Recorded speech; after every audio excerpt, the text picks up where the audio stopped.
Rentré dans l'immeuble qui est juste là, et moi j'étais juste là, du coup vous voyez ce qui s'est passé de l'intérieur.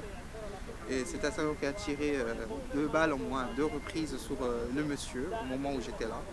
Le monsieur s'est effondré, il est tombé par terre et moi je suis resté figé. J'ai regardé juste ce qui s'est passé, j'arrivais pas à bouger. Je me demandais juste qu'est-ce qui se passe, qu'est-ce qui est arrivé. Et du coup le monsieur est revenu, il a retiré encore une autre balle au monsieur et il a pris la fuite. Et c'est de là un monsieur est venu vers moi, il m'a dit dégage, pars si tu veux toujours rester en vie, il faut que tu partes maintenant en courant. Et de là la police est arrivée de partout en fait. Voilà, là la question juste qui se pose c'est qu'est-ce qui s'est passé, pourquoi ça et pourquoi ici. Combien de personnes ont été victimes de ce terroriste? Du coup j'ai appris qu'il y avait 2 personnes qui sont quand même décédées malheureusement et je me demande juste jusqu'où ça va aller parce que la personne n'est toujours pas arrêtée. On ne l'a toujours pas retrouvée et demain il y a l'école, il y a les jeunes qui vont aller à l'école. Si cette personne a pu le faire aujourd'hui ici, ça peut se passer demain dans nos écoles. Ça peut arriver. Je me demande qu'est-ce qu'on va mettre en place, qu'est-ce que la police va mettre en place pour garantir la sécurité des jeunes étudiants, parce que ça peut être aussi traumatisant, même si c'est des jeunes qui n'ont pas assisté en réel ce qui s'est passé, mais quand je vois des jeunes qui ont posté sur TikTok ce qui s'est passé, sur Snapchat, sur Instagram, et qui se disent mais waouh, qu'est-ce qui arrive à la Belgique? Je me dis en fait la sécurité de ces jeunes, comment ils doivent se sentir. En fait on doit essayer de nous mettre à leur place. Et je me demande juste qu'est-ce qu'on va mettre en place en fait pour aider ça, pour garantir notre sécurité, pas notamment que des jeunes, mais du peuple.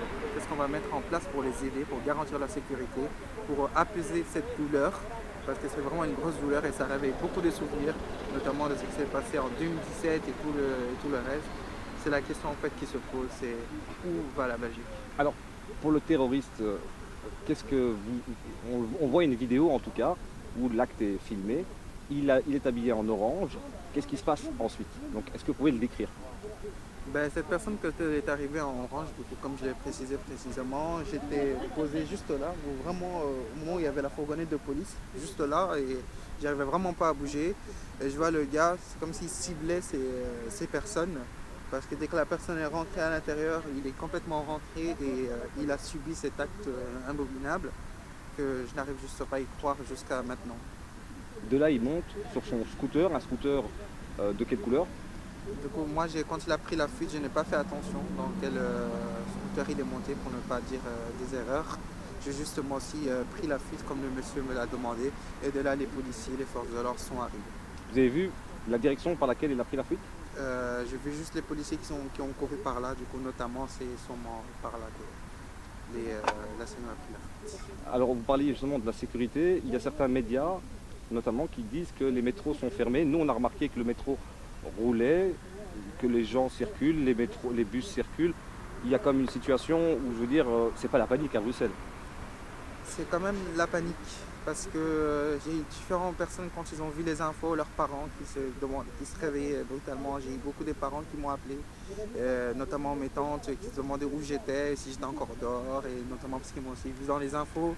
Et qui se réveillent brusquement pour aller voir si leur enfant est encore dans la chambre. Du coup, il y a quand même eu un traumatisme. Mais c'est qu'on se demande, c'est le plus important pour moi, hein, c'est ces jeunes étudiants qui vont aller demain à l'école. Qu'est-ce qui va se passer? Est-ce que les écoles vont fermer?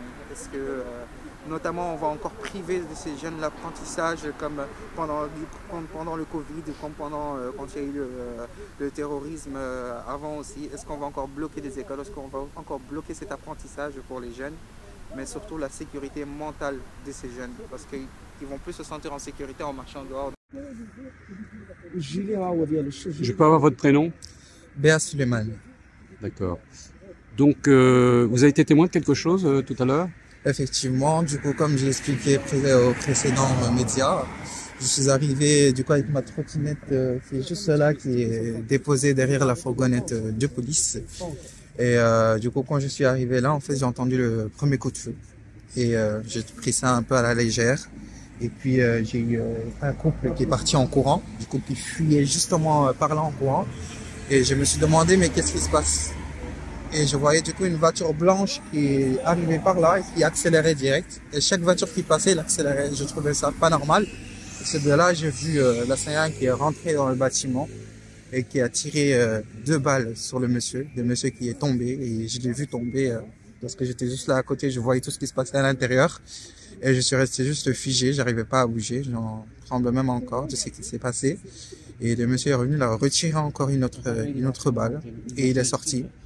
Et quand il est sorti, ben, il y a un monsieur qui est venu chez moi, il m'a fait « Dégage, cours, si tu veux encore rester en vie, dégage ». Là, je suis parti en courant, là, il y a la police qui est venue de partout. Et là, j'attends ben, qu'il libère un peu les lieux parce qu'il y a la police scientifique qui est juste derrière là, qui est en train de faire son travail pour que je puisse rentrer chez moi, car j'habite juste dans la ruelle qui s'est passé malheureusement ce drame.